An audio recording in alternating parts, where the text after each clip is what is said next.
Salve, salve galera do Tá Ligado! Essa semana super especial de final da Libertadores, estamos com 2 Tá Ligado. Já viu na quarta-feira, eu e Augusto Della Vecchia trazendo algumas novidades sobre o mercado, falando sobre a Globo não ter tido a credencial para cobrir o evento e mostrando para vocês um pouquinho do resumo do Máquina Talks, que falou sobre o esporte multiplataforma na semana retrasada. Hoje a gente traz mais um pouco do resumo do segundo dia do Talks, quando a gente conversou com o OneFootball, conversou também com a Eleven Sports e trouxe tudo sobre o canal Olímpico do Brasil com a Manuela Pena, diretora de marketing e comunicação do COP.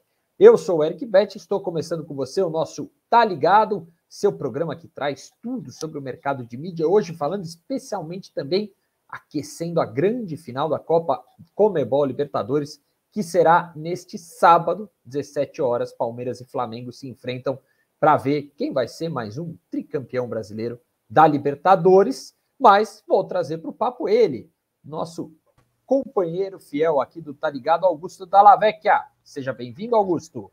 Boa tarde, Eric Beth, boa tarde a todos, boa noite, bom dia. O salve, né? Como você sempre resolve todo o comanda. problema. E aí, Augusto, você ficou pensando esses 2 últimos dias qual vai ser seu palpite para falar lá para gente? Já pensei, já tenho o palpite na ponta da língua, e vai pintar um... Bom, eu tenho uma certeza, vai pintar o tricampeão brasileiro, tricampeão da Libertadores. Brasileiro, mais um, né? Já tem Santos, São Paulo foi o primeiro, Santos e Grêmio, né? É isso, né? Estamos certos. Grêmio 83, 95 e 2017. Muito bem, Augusto Della Vecchia, mas estamos aqui para falar sobre o lado da mídia. Mas quem está vendo a gente pela primeira vez, tem um QR Code aí na tela. O que tem que fazer? É só apontar o QR Code para a tela, vai para o site da Dafabet. Tem uma super promoção para a final da Libertadores, que se você fizer uma aposta ali na final da Libertadores, assim que efetuar o primeiro depósito, essa aposta tem R$20 em free bet. Então, você não paga esses R$20 dessa aposta. Se você quiser apostar R$50 na final da Libertadores, você vai pagar R$30. Se você for apostar R$10, aliás, R$10 não pode. Você pode apostar 20. Você tem que apostar 20. Você tem que apostar 20, que aí a aposta sai gratuitamente. Então, é bem legal, tem essa promoção. E, além disso, tem a promoção já que é exclusiva da Máquina do Esporte, em que você vai ter o seu bônus lá de R$600 para estar usando em qualquer tipo de aposta dentro do portal. Gostei. Então, só seguir ali o QR Code, entra, né? Já vai estar pronto. Faz o cadastrinho, o QR Code vai direto para o cadastro, vai preencher seus dados, normal, como qualquer outro site de apostas, e dentro disso, você vai estar escolhendo lá a final da Libertadores e faz essa aposta em free bet e utiliza seus créditos também. Hoje tem um jogaço hoje que, para mim, define mais um rebaixado do Campeonato Brasileiro. Mas é um assunto para depois. Muito bem, a gente termina o programa falando de bola rolando, porque a gente tem bastante coisa para trazer sobre a grande final da Conmebol Libertadores. Eu sou adepto da final única, porque eu acho que ela transforma todo o ambiente na final única. Então a gente vê os aeroportos sendo cheios, lotados para a galera ir para o jogo, a gente vê repercussão acontecendo, do pessoal falando e querendo acompanhar, a mídia como um todo dá mais bola para a grande decisão, e no fim das contas você acaba gerando várias histórias muito legais, até porque as pessoas cometem as suas loucuras para poder viajar, a galera faz, então assim, eu sou fãzaço da ideia de final única, e não porque tá ficando europeu, não, porque eu acho que a gente cria algo que às vezes, quando tinha, por exemplo, a final da Libertadores em 2 datas no meio de semana, a gente não conseguia fazer. Que é gente que tirou a semana de folga para viajar, ou que é gente que está viajando hoje, sexta-feira, para estar ainda chegando no Uruguai à noite, amanhã, viver toda a decisão, enfim. Eu acho que tem tanto elemento legal que a gente está vendo essa repercussão na mídia, né, Augusto? Sim, sim. Eu acho a final única bem bacana também, mas eu tenho uma visão um pouco diferente pela relação da América do Sul. O continente nosso é um pouco mais complexo de se arrastar uma multidão para um outro país. Tenho visto nesse período da Libertadores, principalmente agora, Uma passagem aérea, por exemplo, assim que o Palmeiras confirmou a passagem para a final, que seria Palmeiras e Flamengo, ela passou de R$ 1.500 para R$ 8.500. Para chegar de carro no Uruguai não é uma coisa tão simples. São situações ali. A gente não tem uma malha terrestre, ferrovia. Não tem trem, né? Não tem trem para levar. A Europa tem, né? Mas eu vou te dizer, na Copa, o trem lá na Alemanha era muito mais caro que no normal, tá? Ele aumentou 3 vezes o preço. Sim. Aumentou 3 vezes o preço. Não que se compare ao valor que foi, mas nos grandes eventos, esse é o ônus da Libertadores transformando num evento desejado.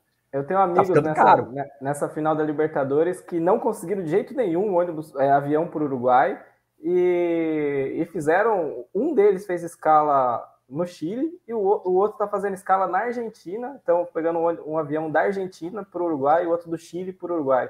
Porque não tem avião do Brasil para o Uruguai. E olha que as frotas foram aumentadas, né? Pelo menos a gente recebeu os releases de Gol, de Latam e de Azul, todo mundo aumentando frota para atender, mesmo assim com valor mais caro de ingresso, coisa que não deveria acontecer, mas acontece.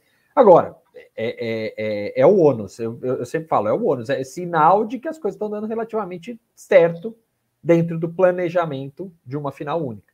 Né? Tem muito a melhorar, tem muito a crescer, tem muito a evoluir, porém, ao que tudo indica, o caminho é esse. Até porque, Augusto, hoje trouxemos a Máquina do Esporte a história de que durante a semana, porque a gente teve sábado passado a final da Sul-Americana, que o Atlético Paranaense ganhou no Red Bull Bragantino, tivemos no domingo o Corinthians campeão futebol feminino, da Libertadores Feminina, né? E a gente teve, durante a semana, um frenético vai e vem de reuniões da Conmebol, da FCDS, que é a agência de conteúdo da Conmebol, né? Agência não é nem só de conteúdo, a FCDS é a agência comercial da Conmebol, que cuida da gestão de conteúdo, mas cuida principalmente da venda de direito de transmissão e da venda de patrocínios das competições de clubes, né, da Conmebol. Então, isso envolve Libertadores Feminina, Libertadores Masculina e Sul-Americana. E aí, o que está rolando lá em Montevidéu? Reuniões entre a Conmebol e a FCDS para definir de que forma eles vão fazer a licitação para os direitos de transmissão da Libertadores e da Sul-Americana no próximo ciclo de venda, que é 2023 a 2026. Com um adendo nessa história de que as reuniões não são só entre eles. Eles também têm recebido os executivos das emissoras. E hoje não dá para usar o termo emissoras, né? Das empresas de mídia. Então, tem muito papo que está rolando nesse bastidor, tem muita empresa de olho e tem muita gente interessada. A gente citou, né, e falamos bastante até sobre o caso da Globo não ter tido credencial liberada pela infração que ela fez à transmissão da coletiva do Abel Ferreira quando o Palmeiras se classificou, e você, se não viu, procura o anterior, o nosso Tá Ligado, que a gente explica todo esse rolo. E os executivos da Globo estão lá conversando também com os executivos da FCDS Mídia, da IMG. Então, assim, vai vir coisa dali. Quando? Só a partir do ano que vem, mas começo do ano que vem, janeiro, fevereiro, devem ser publicadas as condições para a compra dos direitos de Libertadores e Sul-Americana. E a grande mudança que houve é que a venda vai ser ao mesmo tempo. Então, vai ser simultâneo. Então, eu quero transmitir a Máquina do Esporte. Resolve ir lá e tentar comprar um dos pacotes de direitos de transmissão da Libertadores ou da Sul-Americana. Bom, eu vou ter que tentar os dois. E aí eu faço proposta para os dois. Por que eles estão fazendo desse jeito? Porque no último ciclo... Para não ocorrer o que aconteceu dessa última vez. Dessa vez. O que aconteceu? A FCDS fez o bid primeiro, né? O bid ou a licitação primeiro para a Libertadores. E aí ela lançou da Sul-Americana. O que aconteceu? A Sul-Americana ficou sem interessados. Sem interessados nenhum. Porque também aquele momento do Sul-Americana era o torneio só mata-mata, os times brasileiros sem dar a menor pelota para a competição. E aí a grande mudança de conceito que pode vir a fazer com que tenha mais efeito. Primeiro, abrir a venda dos dois ao mesmo tempo. Então, é isso que eu expliquei. Eu vou ter que correr o risco de um e de outro, porque se eu perco um, eu tenho outro. E a outra chave desse negócio é que a Sul-Americana melhorou como produto. Né? Ela tem uma fase de grupos que pega, eles imitaram, não tem nada de errado nisso, que faz a Champions League e a Europa League lá. Né? A Liga Europa ela é basicamente um espelho de quem não foi para a Champions ou quem caiu fora da Champions antes. E é o que eles estão fazendo com a Sul-Americana, transformando num produto melhor. Então, esse é o nosso cenário de bastidores lá de Montevidéu, Augusto. Agora, quem está em casa está vendo o quê? Bom, quem está em casa tem essa expectativa, né, de para quem vai, para onde vai esses direitos, como que eles serão definidos, se vai ter streaming, se vai ser na TV aberta, se vai ter TV fechada, se vai ter pay-per-view novamente. Tem aí, são N fatores que vão definir isso e tem tudo para ser uma negociação. Talvez seja a negociação mais esperada dos últimos anos, do ponto de vista de concorrência, em termos de Libertadores. Eu acho que a gente vai ter, eu acho que, assim, olhando como está vindo o cenário, e principalmente com o que aconteceu no Campeonato Paulista, eu acho que não vai ser mais vendido um pacote TV paga, TV por assinatura, TV a cabo, né? Como a gente popularmente fala, que seriam o Sport TV, ESPN, Fox Sports, que até o ano que vem já não tem a marca Fox Sports, vai tudo ficar como ESPN, né? Que é a parte do acordo do CAD. Então, a partir de 2022, a Disney não precisa usar a marca Fox Sports, e ela não usará. Então, a gente vai ter um cenário que eu vejo que a venda vai ser para streaming pago, TV aberta e a um terceiro continente à sua escolha. Aí pode soltar os cachorros para latir que não tem problema, porque vai ser onde, para mim, o bicho pode pegar. Porque a gente vai ter o seguinte, por que a briga do streaming ela existe? Que foi o que aconteceu. A HBO Max, junto combo com o TNT Sports, pegou os direitos do Campeonato Paulista. E é onde eu acho que vai ter a grande briga. Globoplay e Sport TV, Star Plus e Disney. O seu cão está concordando comigo, repare, Augusto. E o terceiro seria... Ou ele está discordando, não entendi. E o terceiro seria a HBO Max com o TNT, com o grupo Warner Media. Então, esses três, para mim, brigam... Deixa eu acertar aqui, isso. Esses três, para mim, brigam e vai ser onde você vai conseguir ganhar mais dinheiro para a transmissão. Porque eles precisam jogar eventos ao vivo dentro das plataformas de streaming. Sim, sendo que, até agora, a Amazon, Netflix, essa turma tá olhando lá, né? Deixa eu pegar para capar com esses caras, a gente tá olhando o que a gente vai fazer, né? Mas eu vejo muito ir para esse caminho, Augusto. Acho que é onde vai ter a briga. TV aberta vai ser Globo ou SBT, ponto final. Mas vai ser interessante. É como você disse. Vai ser uma briga muito boa. E tem players muito fortes que vão ter total interesse de pegar a Libertadores. É o principal produto do continente. Não tem como fugir disso, acho que nesse momento. Teremos a próxima rodada de direitos de transmissões do Campeonato Brasileiro, que também devem começar as negociações no ano que vem. Mas a bola da vez, e eu acho que por tudo que ocorreu com o fator de ter saído da Globo, ter ido para o SBT, 2 finais brasileiras consecutivas, isso tudo mexeu um pouco também com o mercado. Ajudou. Isso acabou ajudando. A gente vai entrar em audiência ainda, mas com certeza o SBT vai bater o recorde de audiência do ano passado, onde ele teve 3 vezes mais audiência com a Globo durante toda a transmissão da partida. O que é impensável para um sábado comum. Não. Impensável no normal do SBT. Né? Eu vejo muito a gente ter aí, Augusto, uma situação em que a Libertadores passe a ser o que é mais ou menos a Champions League no mercado europeu. Né? Então, e aí, falando claramente, assim, o Brasil é responsável por 60% a 70% da receita da Conmebol com o direito de mídia. Né? A gente é o maior mercado, a gente é onde tem os grandes concorrentes e é onde a mídia tem mais dinheiro. Porque tem mais anunciante, tem mais gente e tudo mais. Aí, o que acontece na Europa é que a Champions League meio que determina o resto dos produtos. com a Premier League vivendo um universo à parte, porque os caras são muito à frente. Mas aqui eu vejo que o mercado vai se balizar pela Libertadores, pelo Campeonato Brasileiro, se tiver estruturado em liga, se tiver fatiamento de direitos e tudo mais, a gente vai começar a ter uma mudança brusca de cenário de vendas de direito de transmissão para os próximos anos no Brasil, né? Começando por essa venda da Libertadores. Então, por isso que essa semana está sendo tão importante, porque ela vai definir boa parte da regra do jogo de venda de direitos de mídia daqui para frente. Me parece que finalmente o futebol brasileiro está percebendo que a venda coletiva é o caminho. Parece que sim, mas ao mesmo tempo acabamos de ter essa semana o Cruzeiro fechando com o jornal O Tempo. Verdade, nem o que praticamente você mata meio Campeonato Mineiro, né? Meia torcida de Minas. Esse é um problema que a lei do mandante traz. Se você tem os clubes unidos, você consegue brecar a lei do mandante.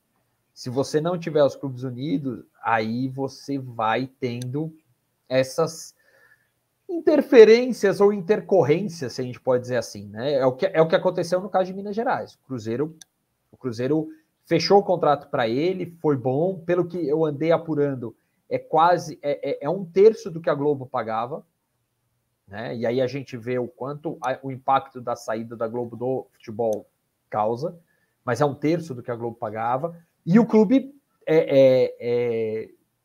garantiu dele, né, por assim dizer.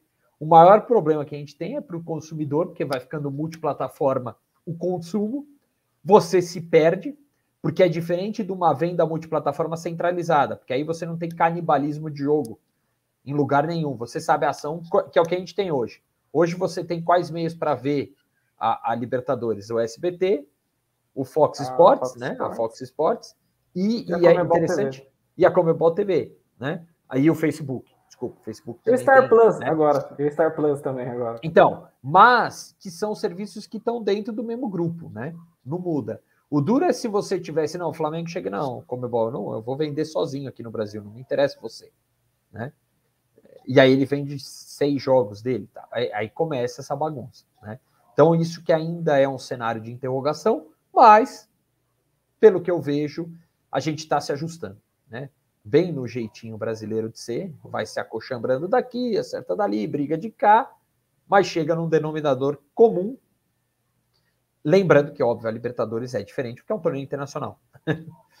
Mas eu vejo que esse modelo vai acabar caindo para o Campeonato Brasileiro, porque talvez o Paulistão e o Carioca, e a gente falou disso na quarta-feira, trazendo os dois para falar, vão mostrar para o mercado que é melhor fazer isso do que tentar ir por pernas próprias ganhar o seu espaço.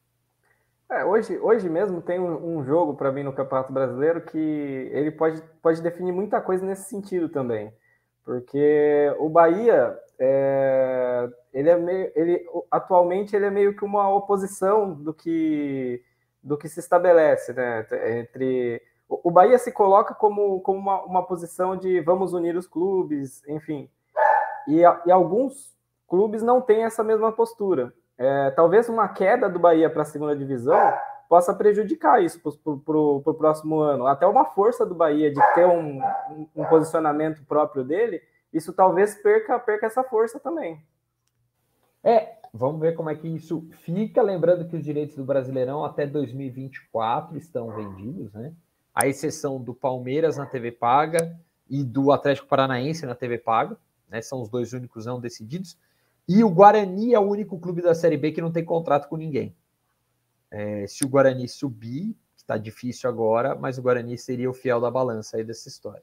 Então, são coisas para serem vistas, Augusto. Agora, falando em Libertadores, Augusto, como está a cobertura da mídia na Libertadores? Que cada uma está fazendo um jeito e tem tudo a ver com isso que a gente está falando, dessa discussão pela compra de direitos, né?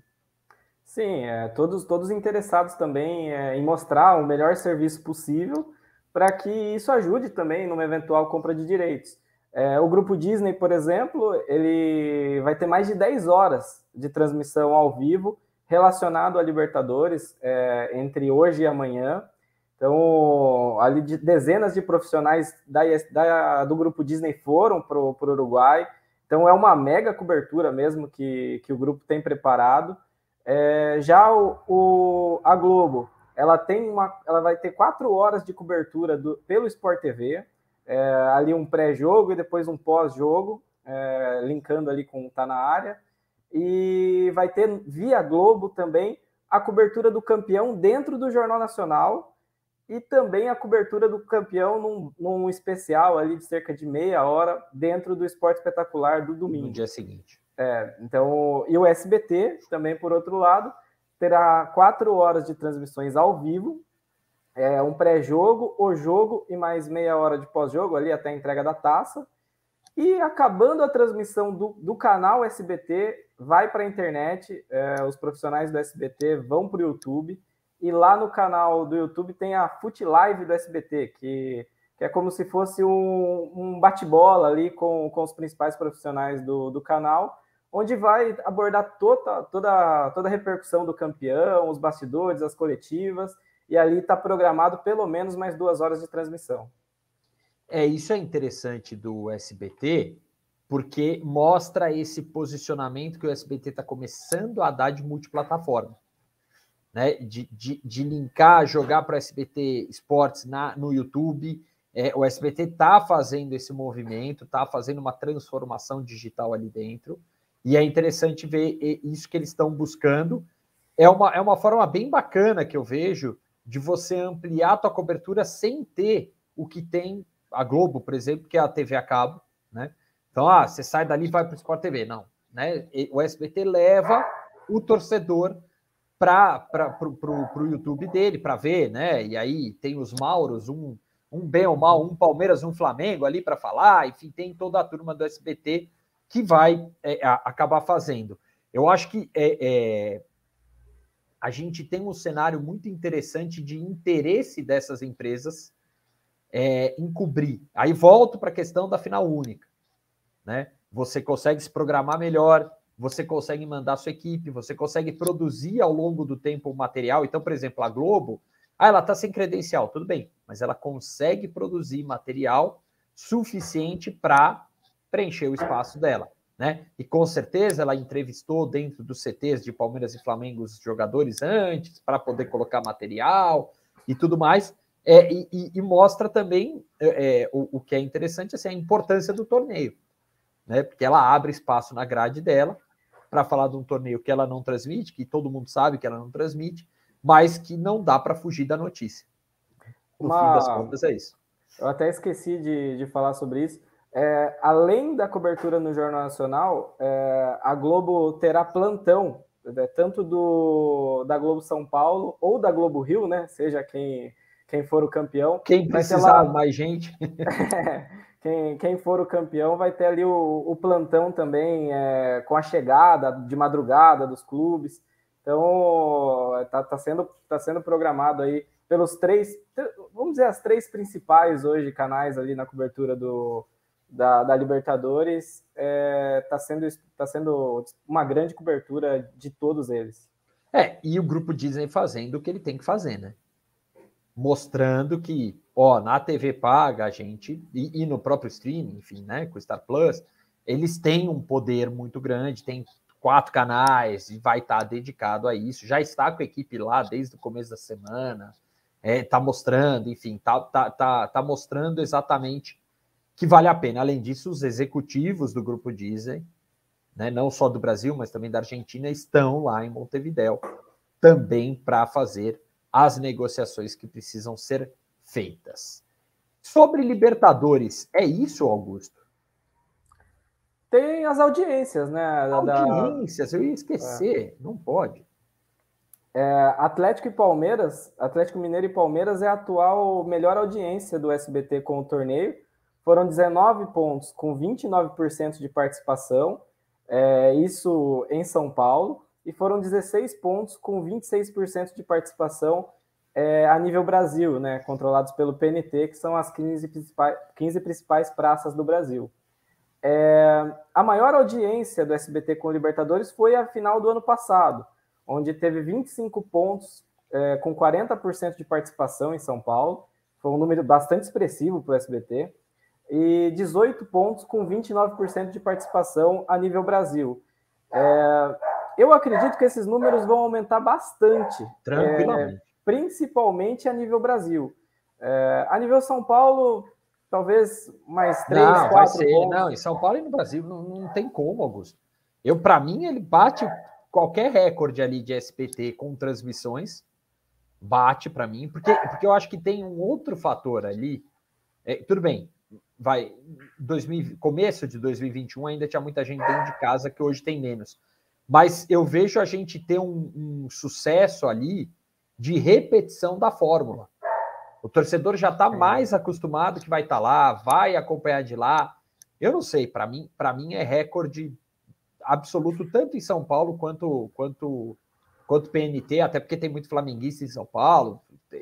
E eu acho que é diferente para o torcedor corintiano e São Paulino este ano. Sim. Porque você não tem os outros dois rivais fazendo a festa. Então, acho que eles também vão querer torcer pelo Flamengo e aí ligam a TV. E tem o fato de o Palmeiras conquistar o bicampeonato para o corintiano e para o São Paulino pesa muito. E acho que a situação no Rio também é muito parecida, né? A rivalidade com o Flamengo, de Vasco, Botafogo e Fluminense. Mais um ano que o Flamengo vai dominar e vai sorrir, e os outros 3 muito maus, né? Aliás, o Botafogo ainda conseguiu a vaga de volta à primeira divisão.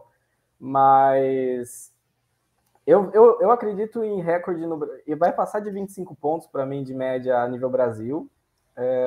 E em São Paulo eu acredito que algo em torno de 28 pontos de média, que seriam espetaculares para o SBT. Na atual fase do SBT, que vem cambaleando no geral em audiência, seria muito bom. Sim. O futebol tem sido a melhor notícia do SBT na audiência, já não é de agora, né? É bem interessante notar o quanto o futebol está ajudando o SBT. E esse não é um fato só do SBT, né? Na Globo também. O futebol tem sustentado eu ia falar caldeirão do Hulk, né? mas não é mais. O Domingo do Hulk. Domingão do Hulk. Domingão do Hulk. E tem elevado a média do canal durante o dia. Então, quando passa filme... Aos domingos, né? Aos domingos. No fim de semana, no meio de semana, aí o futebol derruba a audiência. Aí o futebol derruba. Aí a média aqui de 30, 32 pontos da novela cai para 22, 23 do Campeonato Brasileiro. O inverso do que ocorre no final de semana. Normalmente, no final de semana, o futebol é quem sobe a média do dia na emissora. E o futebol está mostrando que ele está estacionando nesses 18, 20 pontos, 23, 24, não saindo muito disso, não. Na Globo, né? Que, óbvio, sempre tem mais audiência e tudo mais. Mas é isso, né, Augusto? Encerramos o nosso capítulo Libertadores. Lembrando a quem está agora aqui, QR Code na tela, Máquina do Esporte da Fabet, trazendo para vocês aí promoção, R$20 de free bet quando você faz a primeira aposta. E o que mais é, Augusto? Fala de novo, que eu fiquei atônito quando você falou dos R$600. Como é que é essa história? São R$20 para você apostar em free bet, desde que faça o primeiro depósito. E esses R$20 para você apostar justamente na final da Libertadores. E tem a promoção também da Máquina do Esporte, exclusiva com a da Fabet, onde você vai ter R$600, até essa semana que foi liberada para a gente. Vai ter R$600 ali de bônus para estar apostando. E com esses R$600, você tem lá que atingir um certo número, né, de apostas para poder depois retirar o que você lucrou sobre esse valor. Muito bem. Então, façam suas apostas. Mas, senhor Augusto, vamos também relembrar aqui Máquina Talks, esporte multiplataforma, que a gente teve nos dias 16 e 17 de novembro, 10 dias atrás, e que vale muito a pena a gente relembrar o bate-papo que a gente teve com o Fernando Mora, com o Murilo Lima, o Fernando que é representante, gerente de parcerias da Eleven Sports, antiga Maicujo, que talvez seja a maior plataforma gratuita de transmissão esportiva, e o Murilo Lima, que cuida de parcerias do OneFootball, que até anunciou hoje, nesta sexta-feira, um acordo com o Fluminense de inserção de conteúdo do Fluminense na plataforma, mas que também é quem transmite, por exemplo, a Bundesliga aqui no Brasil, né? E eles falaram um pouquinho para a gente sobre o mercado de streaming, sobre a entrada dos grandes players, então Star Plus, HBO Max, Globoplay também, o Sport TV ainda não está entrando com conteúdo exclusivo no streaming, como estão HBO Max e Sport TV, mas estão participando dessa brincadeira. Então, Augusto, para a gente começar, vamos ver e ouvir o que Fernando Mora teve a nos dizer quando perguntamos para ele, né? E aí, essa chegada dos grandes complica a vida de quem é menor? Diz aí, Fernando. O grupo grande, ele sempre existiu, né? Eu acho que não nos assusta tanto. Você tem, de fato, mais grupos aí brigando pelos direitos. Isso prova que o mercado brasileiro é um mercado extremamente importante para todas essas empresas. O Brasil é um país continental, o nível de audiência que ele gera é gigantesco. Você tem mais concorrência, mas eu acho que você acaba tendo espaço também para todos. Quando você tem uma TV, você tem uma grade mais restrita. Esses grupos têm a sua plataforma de streaming, mas ela também tem a programação de TV. Então, normalmente, o direito que ela vai comprar é um direito que é um pouco mais restrito por causa da sua grade de televisão. Não dá para ele jogar tudo no streaming e ele perder a força que ele tem na televisão. Então, provavelmente, muitos jogos vão ficar disponíveis para as plataformas gratuitas, porque você precisa ter a transmissão de alguma forma gratuitamente também, falando como detentor de direito, né, na ótica do detentor de direito, ele precisa ter o jogo gratuito para que ele chame a atenção para a plataforma, para a competição dele, e a pessoa migre para a plataforma que é paga. Eu acho que o maior chamariz, lógico, é o time do cara estar jogando nessa plataforma. Então, a melhor forma de você trazer esse cara para a sua plataforma é o time dele estar presente. Mas você pode ter outros conteúdos onde ele vai entrar na sua plataforma porque o time dele está jogando, mas ele vai continuar porque você tem outros conteúdos interessantes. Então, acho que a gente está num momento muito legal de mexer as peças aí nesse tabuleiro. Não só as plataformas gratuitas, não só os grandes grupos de mídia, mas vamos brigar com eles também. A gente é pequenininho, mas a gente vai esperar o momento certo de tentar acertar o soco neles, né? Que é isso? Violência, Fernando Mora? Não, brincadeira, mas é interessante o que ele diz ali, né? Porque eles estão ali esperando, olhando, perdendo às vezes alguns direitos e tal, mas, né, é o que ele falou ali, pontuou, né? Não tem como, você tem que estar em alguma plataforma gratuita.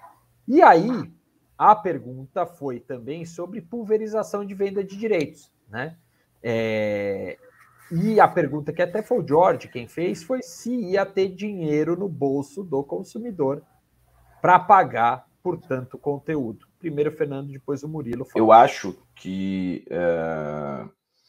você pulverizando entre 3, 4 plataformas, como normalmente tem sido feito, beleza.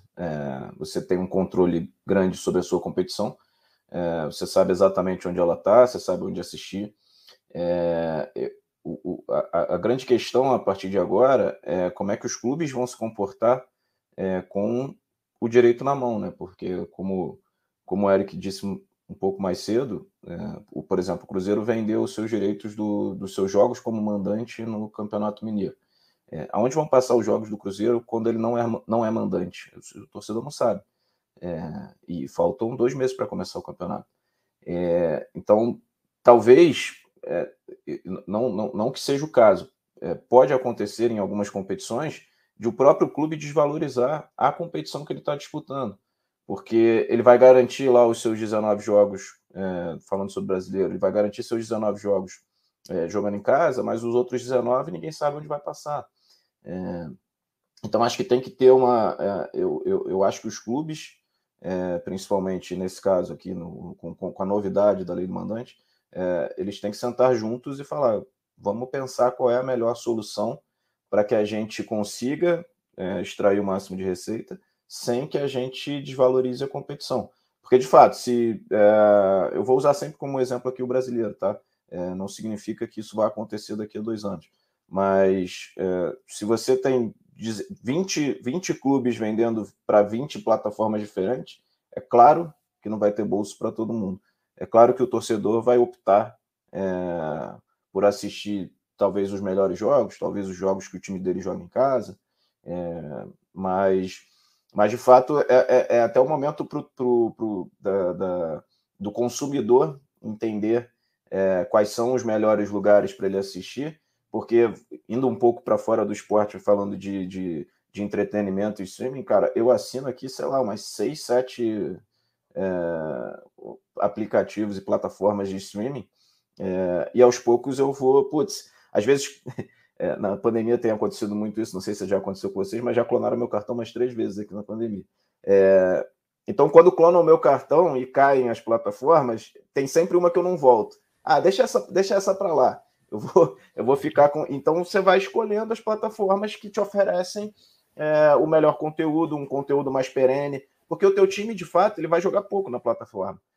Então, eu acredito muito que os outros conteúdos, né, os conteúdos de sustentação ali, que vão, de repente, te manter. Eu gosto muito de esporte, então, um torneio de tênis, um torneio de vôlei, basquete, etc., de outros esportes, vão me manter naquela plataforma. Então, é um momento complexo, tanto para as plataformas quanto para os clubes, mas, de fato, eu acho que não vai haver bolso para tudo, mas o torcedor vai optar.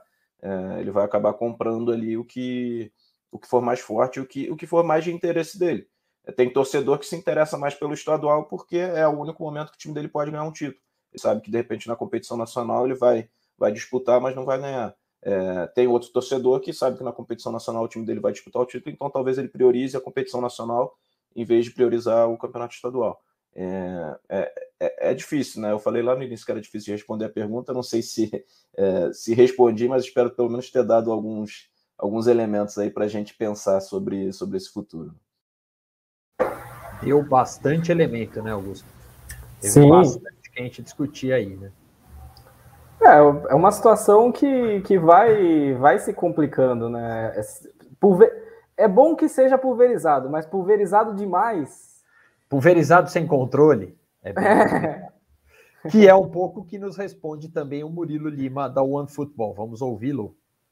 Eu acho que nesse contexto, né, acho que vale acrescentar aqui algo que a gente sempre esquece aqui nessas conversas, né, que é a questão da pirataria. Então, assim, quando você fala, o usuário ele vai ter bolso para tudo, não vai ter. E é o que o Fernando falou, aí o Cruzeiro vai lá, vende os jogos ao vivo, né, em casa, né, os jogos que ele vai jogar em casa. Será que o torcedor do Cruzeiro vai assinar para assistir esses jogos em casa? Entendeu? Qual a quantidade de jogos? Qual o valor que vai ser cobrado? Entendeu? Talvez essa conta não vai fechar nunca, entendeu? E ao mesmo tempo ele vai desvalorizar um campeonato. Então, às vezes você tem empresas que estão interessadas ali em fazer aquisição do campeonato e quando algo assim acontece, elas tiram o pé, entendeu? Então, assim, porque não vale a pena arriscar em algo que assim, foi a pergunta que você falou. Como é que a gente vai gerar a receita? Como é que a gente vai maximizar a receita, né, em cima desses direitos?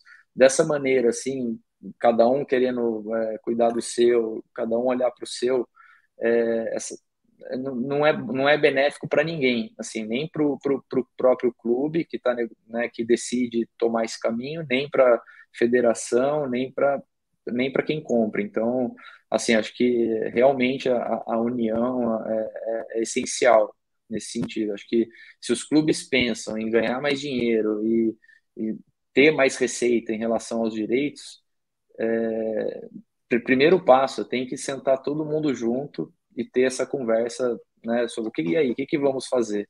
Entendeu? Acho que isso é essencial para pensar nessa maximização de receitas, eu diria.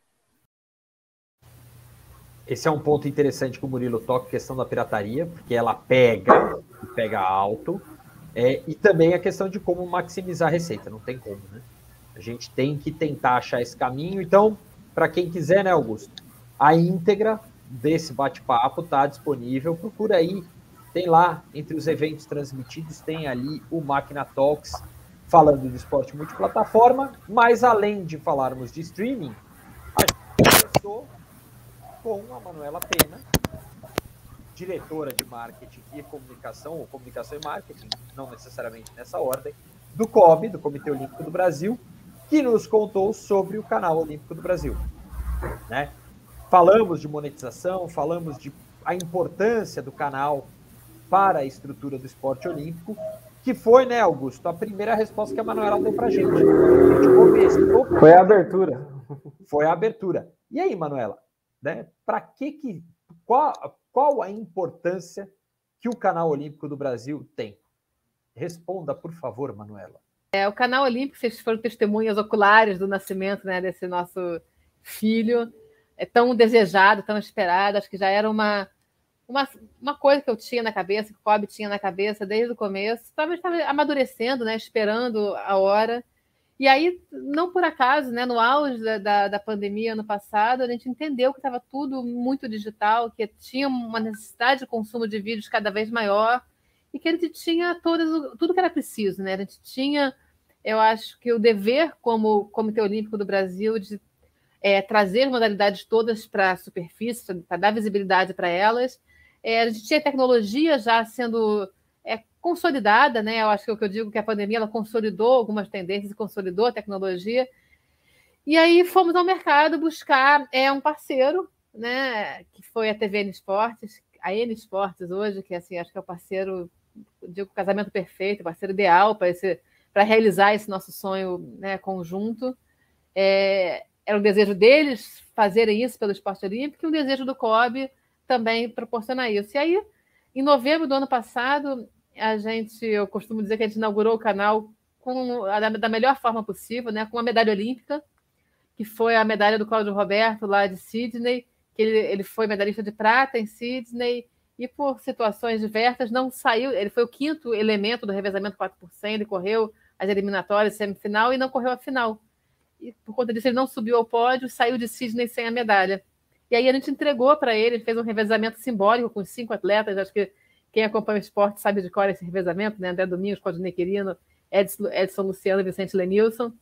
E o Cláudio Roberto era o 5º. E aí ele fez esse revezamento em São Paulo, no Troféu Brasil, para lançar o Canal Olímpico na sequência de uma maratona aí de quase 4, 5 horas de live com diversos personagens do esporte olímpico.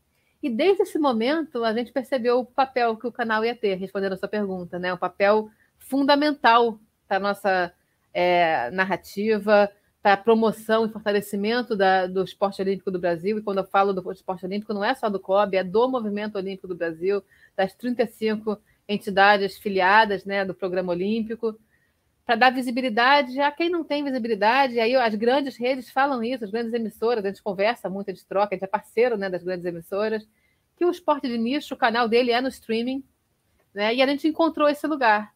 E rapidamente a gente conseguiu dar atração a esse projeto, né? Então, quem acompanhou Tóquio, o Canal Olímpico, foi a segunda tela para muita gente, né? A gente tinha ali bastidores, a gente tinha ali conteúdo exclusivo, entrevista, todos os medalhistas. Então, acho que a gente foi construindo até Tóquio essa posição. E hoje é primordial, a gente não enxerga mais a comunicação do COB, o marketing do COB, e o papel de fomento do COB às modalidades sem o Canal Olímpico do Brasil. É curioso, né, Augusto? Porque mudou realmente a perspectiva do COB a partir do conteúdo do canal, né? Sim, mudou e agregou bastante, né, para o fã, né? Porque porque não tinha. É o que a gente falou na primeira parte do Talks, né? São esportes que você não vê uma perspectiva de monetização, você não vê uma perspectiva de onde atrair receita. O canal, né? Quando a gente fala de uma emissora de mídia tradicional, né? Ela olha aqui e fala, isso aqui não tem sentido para mim. Essa conta não vai se pagar. Eu não vou ter audiência, eu não vou ter anunciante, eu não quero. Eu não vou nem pagar nem pegando de graça, eu quero, né? Eu não tenho onde encaixar isso.